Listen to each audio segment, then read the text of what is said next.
Well, ladies and gentlemen, the news out is that Cupcake may get ousted from his own party because some people are unhappy with him, like the whole Republic. I don't know. You can let me know. You can get that in the comment section below. But before we get on to the main video of today, can I yet again remind you, if you haven't already, please subscribe to the channel. So on to the main news stories, and there's a few to talk about today. Let's talk about the first one, and this is the claims circulating the plot to remove Cyril Ramaphosa at the upcoming ANC NGC. Now, there have been names thrown around who could potentially either replace him or oust him. Now, the Eastern Cape Premier, Oscar, has called the entire thing a lie and a fabrication, and says that rumours were generated from within the ANC HQ and not from the branches. Now, the message from his camp is stop gossiping, focus on policy corrections, and not leadership coups. Now, this itself is becoming problematic because the talk of Ramaphosa's successor is ramping up because, as you know, Ramaphosa can only serve this term and then effectively has to stand aside because of the constitutional two-term limit. Now, there has been some pushback to the suggestion that Ramaphosa would be ousted, and it's come from the ANC leagues, noticeably the Youth League, the Women's League, and the Veterans League. All three have issued strong statements backing Ramaphosa, and they accuse wedge drivers of trying to destabilize the movement. So who are these wedge drivers? Who are these internal individuals? We don't know. Now, the point is that the NGC is not actually a leadership conference, so how they would push out Ramaphosa at this next conference, I don't know. But publicly, they're all suggesting that there's no crisis here, there's no crisis within the ANC. But privately, they're all suggesting that the fact that every structure has had to rush out statements to tell that there is tensions, there is this coup to oust him, well, that means that there is actually a genuine coup and suggestions that he will be ousted, and that he could potentially be ousted before the local government elections. Now, there's a reason for this, and that is because Cyril's no longer popular, and the ANC itself is expecting a massive hiding at the 2026 municipal elections. So let me know what you think of that in the comments section below. I mean, I for one think there probably is a bit of a push to get rid of him. Now, onto a really pressing news item, and this is the proposed Apartheid bill. Yes, I know what you're saying. What the hell's an Apartheid bill? Well, a bill has been put forward by Al Jamaa. Yes, would you know it? The Islamists that I keep talking about are pushing forward a private members bill. Now, you will know that South Africa implements the UN Apartheid Convention, which was written in 1973, but South Africa only actually ratified last year. Now, we already have apartheid as a crime against humanity underneath the ICC Act. But this bill makes apartheid a standalone crime with its own definition. So what exactly is that? Well, it writes into South African law a broad definition of apartheid, or inhumane acts, used by one racial group to dominate and systematically oppress another. Now, this gives South African courts extraterritorial power to prosecute apartheid crimes committed anywhere if the accused is a South African citizen or arrested, or just happens to be present in South Africa, or the victim is a South African. Now, it will require approval from the NDPP before any case can actually go ahead. But what it effectively does is it allows the government to pick a special high court and sets up an advisory committee on complaints. And what this law will effectively do is override any other law if there is a conflict on apartheid crimes. So let's actually look what that all means. Like, I've explained to you what the bill is effectively going to do, but let's actually look at what it means in reality. Well, the bill is being fronted by Al Jamaa and is being supported by the ANC, the PAC, Good, Razum Zanzi, the National Coloured Congress, the EFF, the MK Party, and obviously Al Jamaa itself. So, you know, all the good, logical, sane people in government. Now, the bill itself has key timing because South Africa has just ratified the UN Apartheid Convention, which I just explained to you. But Parliament needs to implement it. And so this bill is effectively the way that Parliament will implement it. Now, at the same time, Pretoria has launched international legal campaigns against Israel. Because remember, according to Pretoria, well, Israel is the main apartheid state here. And so the use of the word apartheid isn't a mistake. Now, on paper, the whole idea is it's meant to be around universal human rights law. But in practice, what the law will actually be about is around Palestine and Israel. Hence, it's being pushed forward by Al-Jamar. Now, obviously, you have normal, sane people who are in opposition to this act, and I'll explain why that is in a minute. And that includes the DA, the Freedom Front Plus, and obviously many Jewish organizations who are arguing that the bill itself is legally vague, practically unenforceable, and designed primarily to antagonize Israel and intimidate local supporters. Aha! So this is how it starts to impact you and me. So why is that? Well, for individuals, this is how the law will apply. It says that if you're a South African or a dual citizen who serves in a foreign army, government, or settlement structure that someone calls an apartheid state, you could find yourself a target of a criminal complaint in a South African court, which means that foreign officials and generals linked to those regimes might avoid traveling to South Africa altogether. So that's any Israeli probably will never come to South Africa.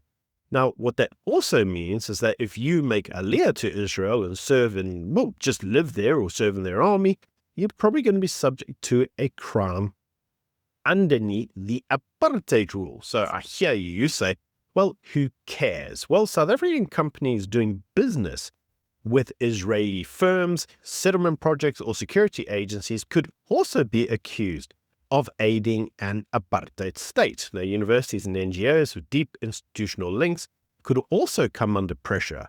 And so if no prosecutions happen, the threat of legal action will still become a powerful political weapon. Well, we've already seen how the whole funding at places like UCT have become very problematic, with many individuals trying to boycott the funding that they get from entities linked abroad, such as any form of Israeli services promoting health. They could be Israeli services that allow cross-study in terms of medical assistance and so forth.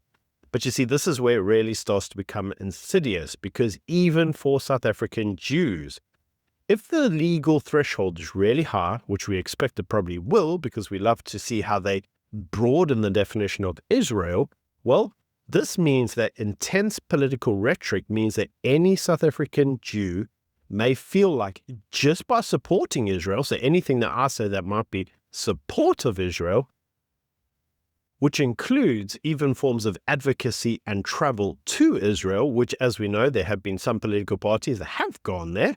Well, all of those things could be painted as criminal. Now, that in itself is actually really scary, because that means that just by advocating support or traveling to, that could essentially be a criminal act. Now, this is going pretty deep into many insecurities that many of us have around the South African political state and how it is attempting to stranglehold its citizenry. Now, the bill is meant to somehow reinforce South Africa's image as a global champion of, well, the anti-Israel cause.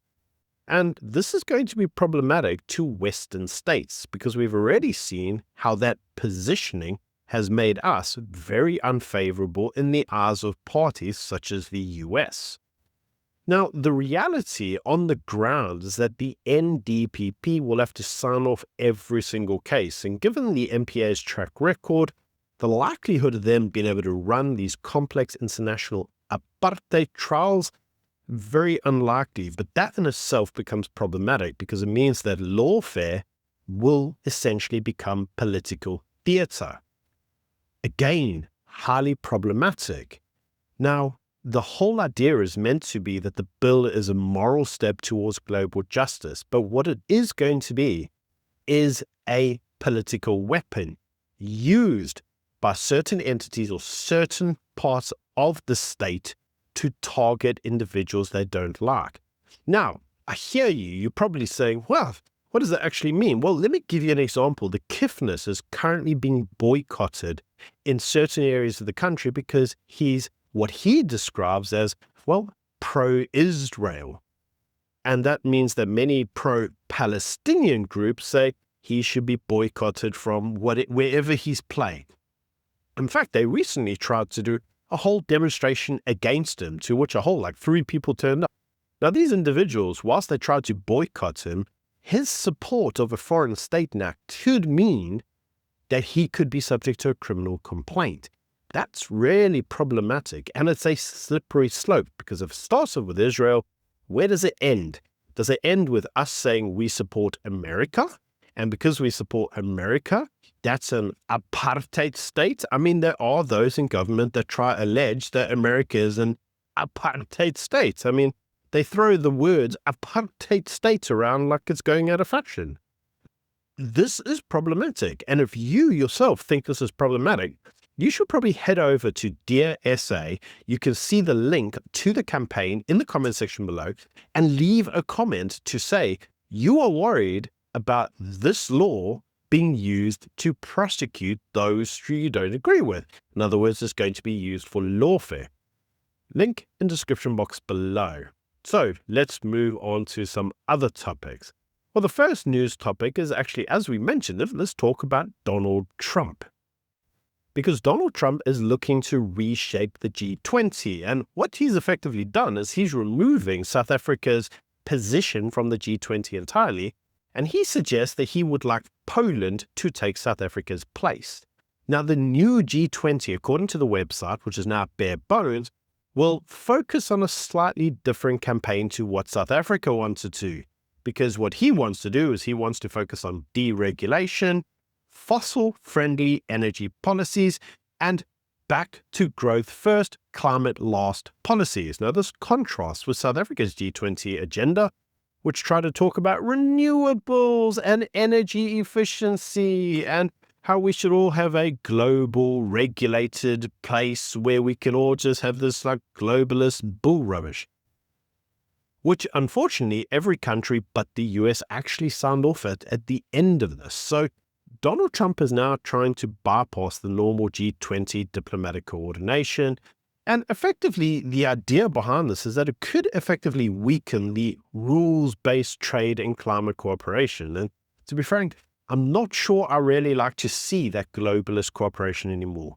Now, South Africa and the US are still heading for a long-term ideological collision, because South Africa still wants to somehow have this whole globalist bull rubbish. I don't know why. Maybe it's all part of their communist globalist agenda. Who knows? You can let me know what you think in the comment section below. But Trump's having none of it. And so we can see this in the way that he is now trying to position the G20 going into the 2026 G20 that will occur in the US in Miami. Now, talking of Donald Trump and his position with South Africa, as you know, he boycotted the G20 in Johannesburg and he expelled the South African ambassador from the US. And news is that supposedly he's furious with Pretoria's ICJ case against Israel. Now, not actually that they issued a case against Israel, it's that they tried to weaponize international institutions against a foreign state for a political purpose. This is ultimately the crux of the matter. Now, you will know from our video yesterday that a US personality, a TV star, Jeff, posted a video on social media around the genocide in South Africa. And, as I was recording this, I was about to say the full thing. And I reminded myself, YouTube will strike me if I say the full thing. So, I have to keep talking in codes, but you know what I'm talking about.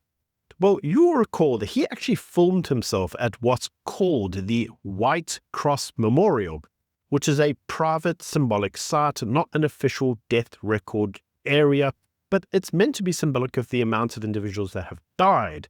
Now, News 24 saw all this and they decided, what we need to do? We need to prop up the regime, because they wrote a debunking piece where they claimed that actually he went to this memorial on a 150,000 Rand luxury safari. He went trophy hunting, drinking cocktails and posting selfies, and that he himself was feeding into Trump's world propaganda. And that this individual tried to monetize the panic in South Africa for clicks. because it's all just a propaganda campaign against South Africa spearheaded by the US hostilities coming out of Washington. I mean, could these guys be any more in the pocket of the ANC than they currently are? Let me know what you think in the comments section below. Now, on to one final news story, and this is around the South African economy, because the current GDP shows that we're actually up. Q3 shows we're 0.5%, which is a fourth positive quarter in terms of growth, driven mainly by mining, agriculture, and trade. Now, household spending is up, fixed investment is up, but the year-to-date GDP is still likely to be under 1%. Now, we need between 3 and 5% to cut unemployment. Now, growth is happening. You can see some growth, but many underlying industries are actually collapsing. So the government is currently saying, wow, 0.5% growth. I mean, this is green shoots in the economy.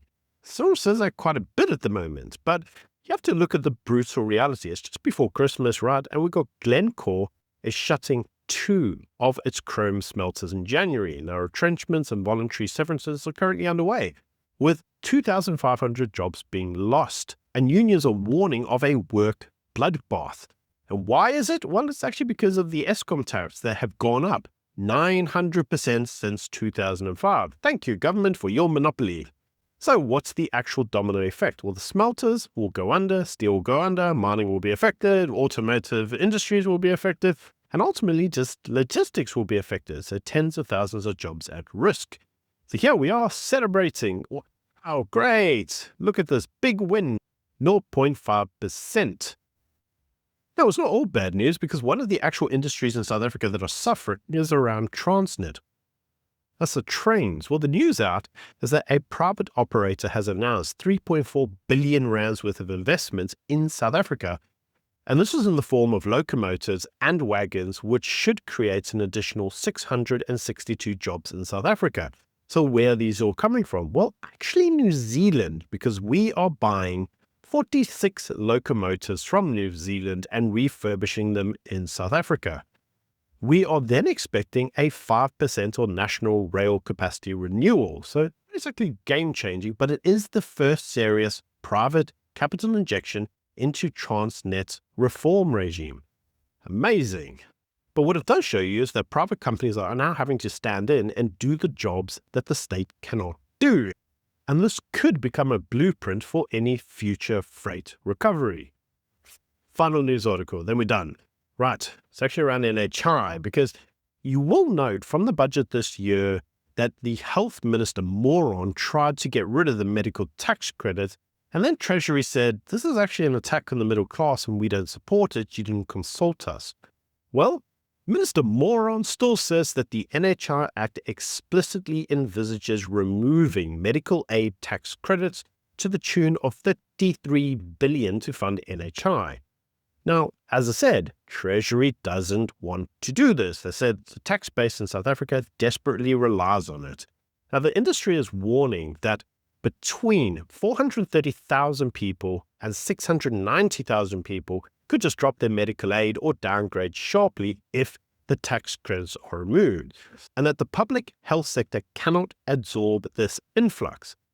Now, there has been some changes from the NHI proponents, right? They said that the government says NHI won't force you off your plan.